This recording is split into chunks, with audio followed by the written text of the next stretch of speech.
mon boulot, na sepe la kanango. Mon boulot, na kosa ala yango.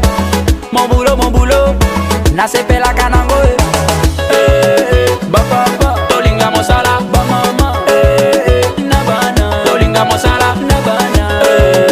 Baba, tolinga mosala, ba mama. Na bana, tolinga mosala, na bana. Ok. Mon boulot. Ah. Même si tu es taillé, c'est ton boulot.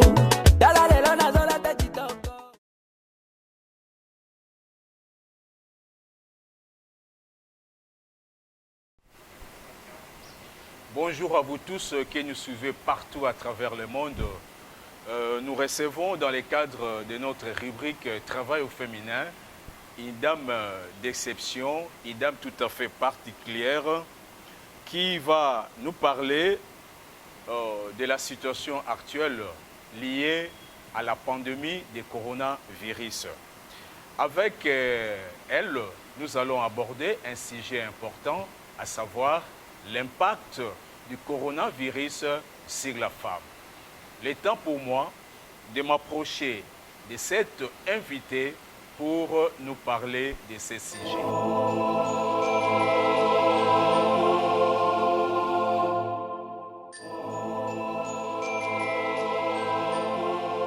Merci beaucoup, messieurs les journalistes. Comme vous l'avez dit, nous sommes devant une situation vraiment exceptionnelle et il faut des mesures exceptionnelles et c'est une situation qui a surpris tout le monde, hommes, femmes, travailleurs, gouvernement et les employeurs, bref, les partenaires sociaux que nous sommes. La lecture que nous sommes en train de faire par rapport à cette situation qui nous a surpris d'abord tous, nous saluons les mesures d'abord qui ont été prises, mais au-delà de ces mesures prises par les autorités du pays, nous voulons aussi qu'au niveau des partenaires sociaux, qu'il y ait quand même aussi le dialogue. Parce que depuis que les mesures ont été prises, cette situation est en train de frapper de plein fouet les travailleurs. Mais nulle part, nous avons vu, par exemple, au niveau du gouvernement, par l'entremise de notre ministère des tutelles, qui est le ministère du Travail, convoquer quand même une réunion par rapport à cette situation exceptionnelle qui touche la vie des milliers de travailleurs et des travailleurs au pays. Malheureusement, c'est ce constat malheureux que nous faisons parce qu'en suivant l'actualité, au niveau de l'Afrique, plus de 20 000 emplois sont menacés. Et au jour d'aujourd'hui, il y a dans des grandes entreprises qu'un tiers des travailleurs qui vont dans les services minimums. Et cela nous inquiète aussi par rapport à leur sécurité au travail, à l'aller et au retour de leur travail. Et en tant que partenaires sociaux, et surtout que pendant cette période d'état d'urgence, la commune de la Gombe, qui est une commune qui abrite pratiquement les sièges de toutes les institutions politico-administratives et tout, et nos bureaux aussi en tant qu'organisation syndicale se trouvent à Gombe et nous sommes frappés. C'est comme si les parents qui voient des enfants dans la détresse, mais nous ne savons pas, nous sommes impuissants, nous ne savons quoi faire. Mais grâce aux réseaux sociaux, grâce aux médias, grâce aux groupes, nous essayons de parler entre nous, mais malheureusement, avec les partenaires sociaux, jusqu'à présent, il n'y a pas un signal fort de négociation ou bien de pourparlers. En tout cas, je ne sais pas, avec les problèmes d'électricité, je n'ai pas entendu.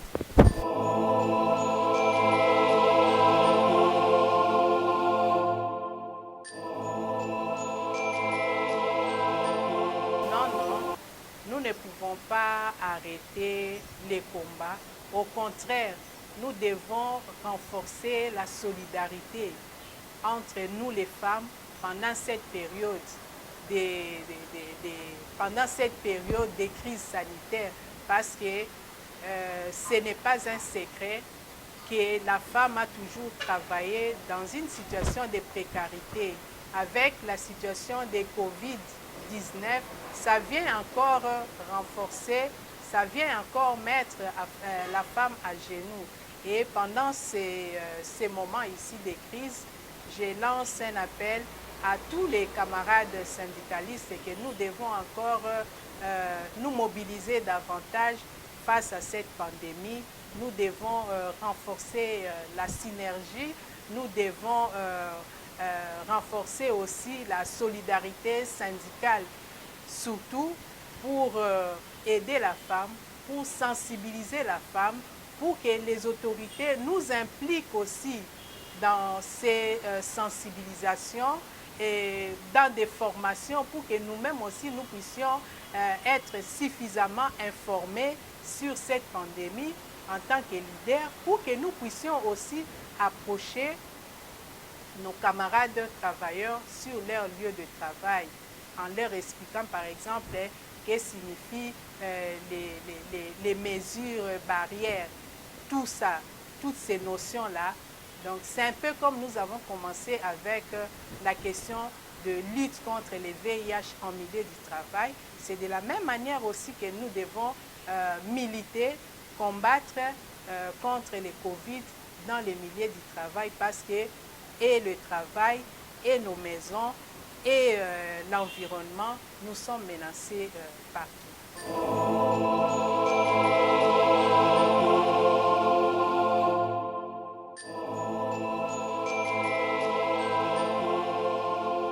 D'abord, cette mesure de confinement, c'est quelque chose, ou bien c'est une mesure vraiment très salutaire pour notre protection. Nous saluons ça, mais c'est difficile parce qu'on dit toujours que les ventres affamés n'ont point d'oreilles. Toute cette population qui descendent dans les rues, au marché, c'est à cause de la situation de survie. Déjà au départ, les salaires qu'on nous paye, ça ne permet à personne de nouer les deux bouts du mois. Et a fortiori pendant cette période de crise, et avec l'alerte que cette situation, les stress que ça amène, on peut bien rester à la maison, mais malheureusement, on n'a rien. Nous sommes obligés de sortir. Et le gouvernement doit prendre des mesures, doit renforcer encore les mesures, mais il ne pourra pas travailler seul. Nous voulons qu'il puisse impliquer tout le monde en tant qu'acteurs, partenaires sociaux, pour que nous puissions lutter ensemble dans le cadre de la sensibilisation.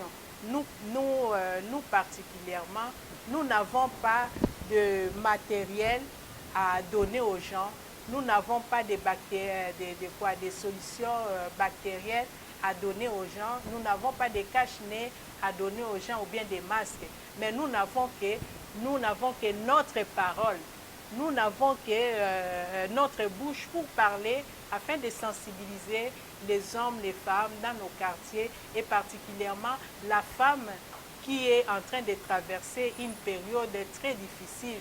Là, je pense particulièrement aux femmes enceintes, je pense particulièrement aux personnes de troisième âge, aux personnes vivant avec handicap, des personnes, toutes ces personnes-là vulnérables qui sont en train de traverser très mal cette situation de Covid.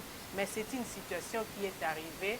Nous sommes obligés de faire un effort pour combattre ensemble cette maladie, afin que nous puissions revenir dans notre pays.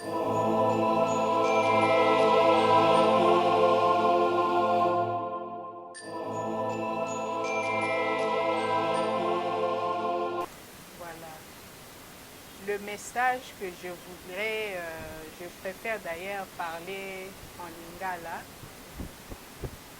Dans cette partie ici, bandeko na ngai basali napesi bino lisusu mbote, ngai mama Brigitte, oyo azali motambusi ya département national des femmes travailleuses ya CC na ye lisusu epa na bino bandeko na biso ya économie informelle ya solo mingimingi tolobaka soki tosali te kolia ndenge nini biso nde tobokolaka bana mpe tokendaka misala wana mpona kobokola mpe na kosimba mabota na biso me soki biso oyo tozali bamakonzi to balikonzi ya bafamille to ya mabota na biso tokufi to tozwaki na bingama ekopesa lisusu mpasi na bandeko na biso yango tolobi boye tosala makasi mpona korespecte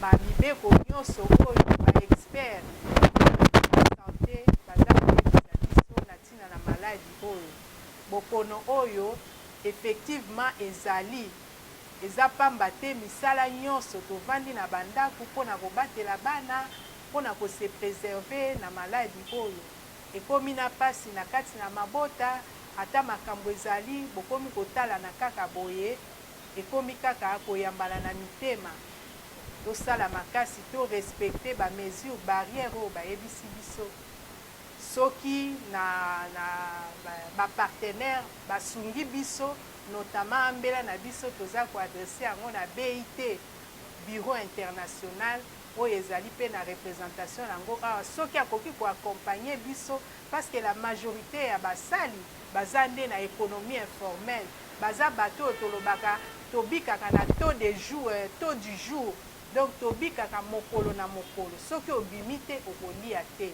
yango wana malgré wana to respecte mibeko oyo bapesi biso soki obimi mingimingi sokola maboko na yo na bisika ya mosala na yo na wenze respecte distance ya 1 mètre pour que tomema maladi na mabota na biso te. Merci.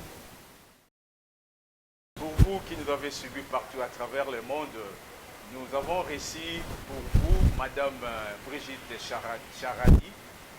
Elle est secrétaire générale chargée du département national des femmes travailleuses à la Confédération syndicale du Congo, avec qui nous avons parlé des sujets importants liés au coronavirus. Restez toujours branchés sur TMT TV pour mieux être informés. À bientôt.